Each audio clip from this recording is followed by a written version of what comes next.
Vídeos e fotografias obtidos com exclusividade pela ONG Repórter Brasil mostram fazendeiros, comerciantes e garimpeiros participando de atos golpistas em seus redutos e também em Brasília. Para falar sobre este material, sobre a reportagem da Repórter Brasil, é que conversamos agora com Leonardo Sakamoto, jornalista, doutor em Ciências Políticas pela Universidade de São Paulo, fundador e presidente da ONG Repórter Brasil. Sakamoto, um prazer recebê-lo aqui no Revista Brasil. Olá, tudo bem a todos e todas? Prazer é meu. E vamos lá então, Sakamoto, falar sobre esse material que a ONG Repórter Brasil conseguiu com exclusividades que são provas inquestionáveis da participação desses fazendeiros, garimpeiros, nessa chamada de golpistas a atos antidemocráticos, né? Não, exatamente, Ana. Acho que antes de mais nada é importante ressaltar para quem está acompanhando a gente aqui que madeireiros, garimpeiros ilegais, grileiros de terra, pecuaristas que operam a arrepio da lei, outros agricultores que operam a arrepio da lei, eles fazem parte da base de apoio eleitoral do então presidente Jair Bolsonaro, né? Isso não é negado, né? Todo mundo sabe disso. Bolsonaro atuou fortemente na defesa dos interesses desses grupos, enfraquecendo a fiscalização é, ambiental, a fiscalização trabalhista, a fiscalização de proteção dos povos indígenas e, ao mesmo tempo, reduziu as políticas de proteção trabalhista, ambiental e indígena. Tanto é que a gente está vendo agora essa tentativa de genocídio Yanomami, que é consequência desse processo. Então, o que acontece? Você tem esse pessoal, eles ganharam muito durante os anos Jair Bolsonaro, porque puderam fazer exatamente o que eles desejavam fazer, né? Colocaram uma terra baixa, operaram arrepio da lei, né, sobre a defesa do então presidente. Então, o que acontece? Quando o Bolsonaro ele vai e se candidata, você tem uma parte desse capital, uma parte desse PIB que opera de forma ilegal na região de fronteira agrícola da Amazônia, doando dinheiro. Inclusive, a nossa reportagem mostrou isso, que há doações de campanha ao bolsonarismo, né, por parte desses produtores, desses, digamos, empresários que operam a arrepio da lei, né, e durante a campanha eleitoral. Daí, 30 de outubro, após a derrota de Bolsonaro nas urnas, né, quando vimos bloqueios golpistas sendo formados em rodovias, quando vimos atos golpistas em torno de instalações militares, né, esse pessoal também do sul do Pará, né, da Amazônia brasileira, da franja oriental da Amazônia, estava envolvido também no financiamento, né, ou seja, garantindo recursos para que esses atos, para que esses bloqueios golpistas acontecessem. E as informações que a gente apurou é que esse pessoal estava envolvido tanto na manutenção de acampamentos e de atos golpistas no Pará, mas também em Brasília, né? Vamos lembrar que o acampamento golpista de Brasília foi base para uma série de atos terroristas, como o incêndio de caminhões, de ônibus e de carros na capital federal, no 12 de dezembro, no dia da diplomação do presidente Lula, um ataque, inclusive, à sede da Polícia Federal nesse dia. Depois, no dia 24 de dezembro, esse acampamento serviu também de base para plantar uma bomba num caminhão de combustível, né, que ia para o aeroporto de Brasília, que poderia ter acontecido uma tragédia de dimensões continentais, né, que nunca aconteceu uma coisa desse tamanho na América do Sul. E, é claro, no próprio 8 de janeiro, com os atos terroristas que invadiram as sedes dos três poderes. Ou seja, esse pessoal do sul do Pará, esse pessoal rico do sul do Pará, acabou atuando no financiamento também desse acampamento de Brasília, que foi cabeça de ponte para ações terroristas.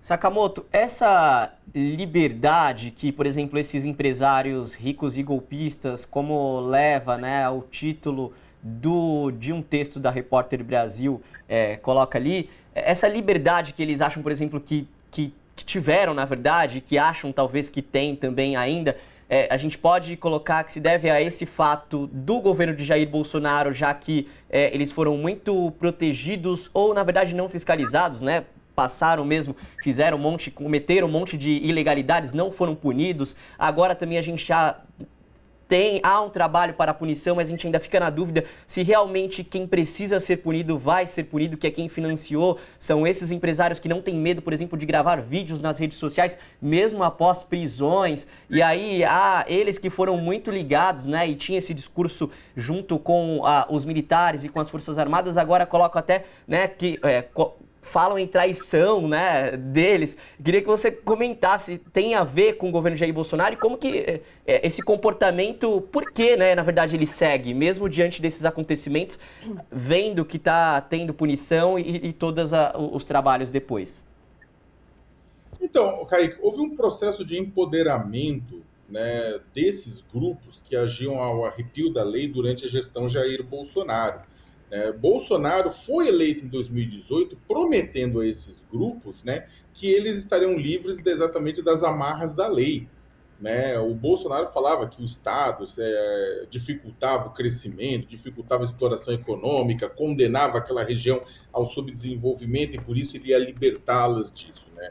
Vamos lembrar que Jair Bolsonaro, durante décadas de ação no Congresso Nacional, pregou exatamente isso, ou seja, pelo menos você não pode culpar o Jair Bolsonaro de propaganda enganosa, ele pregou exatamente isso.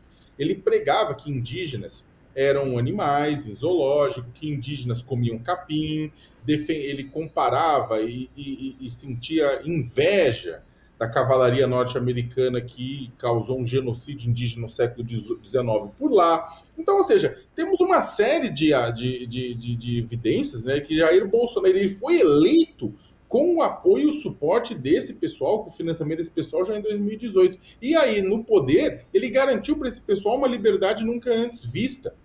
Né? Esse pessoal, vamos lembrar, a região sul do Pará, por exemplo, eu não estou falando que todo produtor do sul do Pará ele é criminoso de maneira alguma, longe disso, tem gente que tenta ganhar seu dinheiro com suor, com respeito ao meio ambiente, aos trabalhadores, mas a região sul do Pará é uma das campeões nacionais em resgate de trabalhadores escravizados, de desmatamento ilegal, de grilagem de terras, de conflitos fundiários, de ataques a populações indígenas, extrativistas e ribeirinhas. Né? São crimes que acontecem, é um pacotão de crimes que acontece no momento exatamente que o poder econômico ele anda de forma promíscua com o poder político no sul do Pará. Vai pegar mesmo uma série de...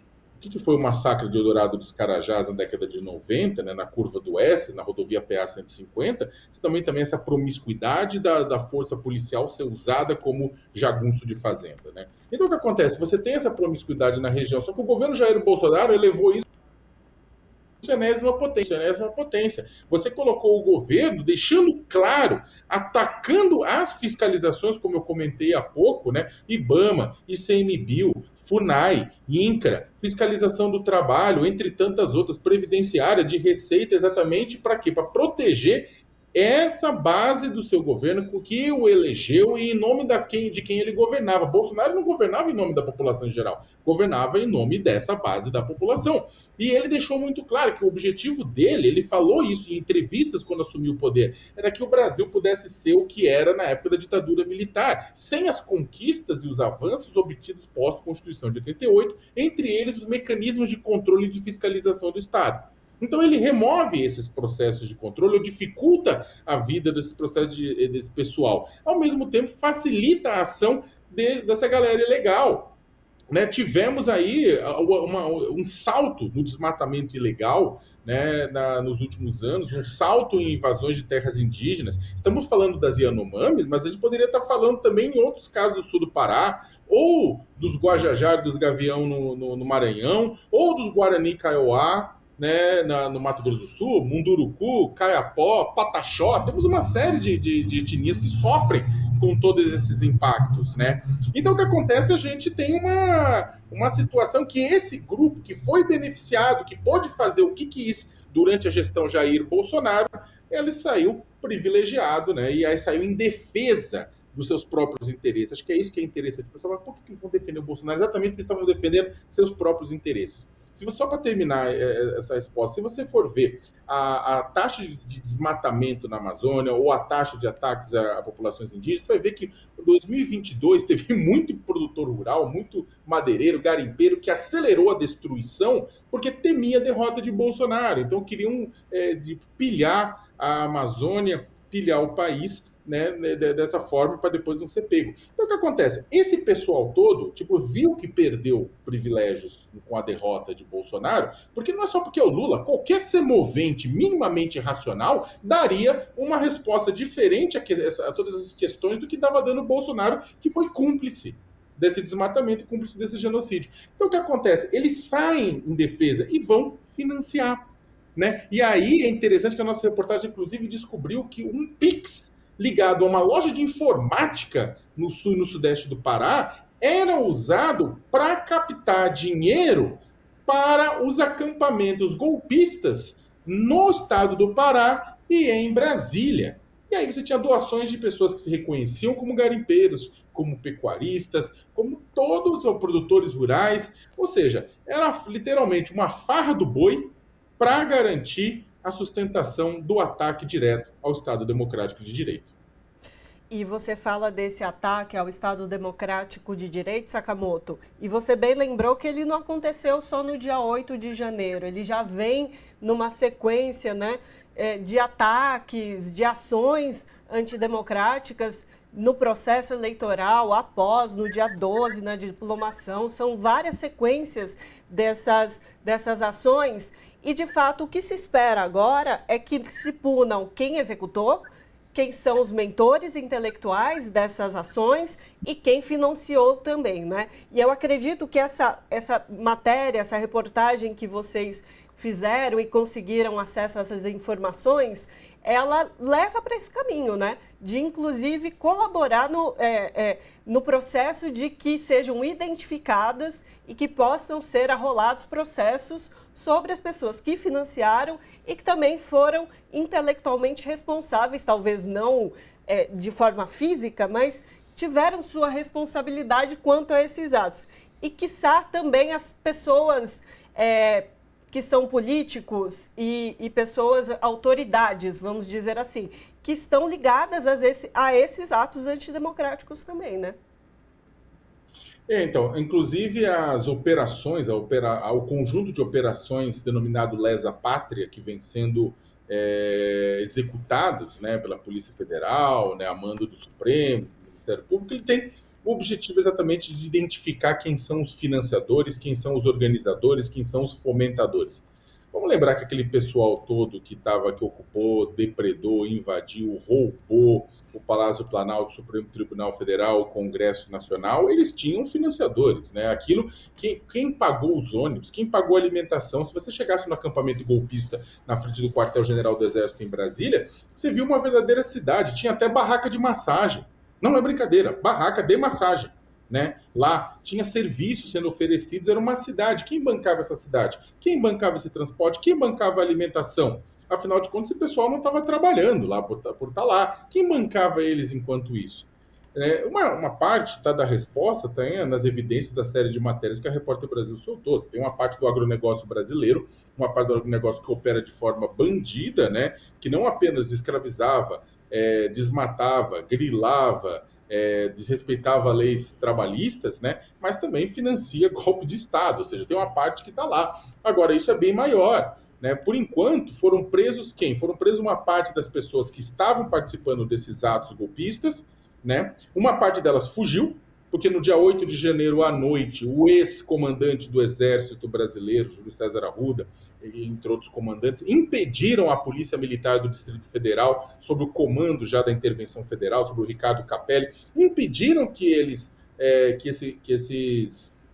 os policiais entrassem no acampamento golpista em frente ao quartel-general, justificaram que era uma questão de segurança, mas isso deu tempo para golpistas fugirem, para familiares de militares que estavam lá fugirem também. Então teve gente graúda que fugiu, e agora a justiça tem que caçar esse pessoal graúdo que fomentou, que tinha... todo mundo é responsável, é claro, ninguém está passando pano, mas tinha muita gente presa, que era basicamente, que estava fora da realidade, descolado da realidade. Quem são as lideranças desse pessoal? E aí esse pessoal está sendo investigado, está sendo procurado agora, né? Só que também quem bancava isso? Quem bancava? E desde que bancava os menores, donos de empresas de ônibus, pessoas de pequenos comércios que financiaram aqui e ali, mas também quem são as pessoas que bancavam né, de forma mais estrutural todos esses atos golpistas. E aí o que acontece é que a polícia, o Supremo, está aumentando esse escopo, também está buscando quem incentivava via redes sociais, um monte de influenciadores, inclusive aquele pessoal que se refugiou em Miami, em Orlando, né? Tem muita gente lá fora que também tem responsável, que jogou em cima, que incitou o que aconteceu. Parlamentares bolsonaristas incitaram o que aconteceu. Então, essa operação e esse processo vai ter que pegar quem executou as invasões, quem pensou as invasões, quem financiou esses grupos, quem fomentou esses grupos, quem bancou esses grupos. E se você for percebendo, são círculos concêntricos. A gente vai chegando no miolo de tudo isso. E eu não tenho dúvida nenhuma que no miolo de tudo isso está Jair Messias Bolsonaro, está Carlos Bolsonaro, está outros familiares e aliados próximos ao presidente da República. Um deles, inclusive, foi preso. Anderson Torres, ex-ministro da Justiça e Segurança Pública e ex-secretário de Segurança Pública do Distrito Federal, que, devido à sua omissão no controle da fiscalização do 8 de janeiro, agora está amargando uma cana em prisão preventiva. Muito trabalho a fazer, portanto. Operação Lesa Pátria, a gente só lembra que começou na sexta-feira passada e entrou na terceira fase nesta última sexta-feira. Instituições seguem trabalhando. Obrigado, Leonardo Sakamoto, jornalista, doutor em Ciências Políticas pela Universidade de São Paulo, a USP, fundador e presidente da ONG Repórter Brasil. Muitíssimo obrigado, Sakamoto. Prazer foi meu, um abraço a todos e todas. Abraço.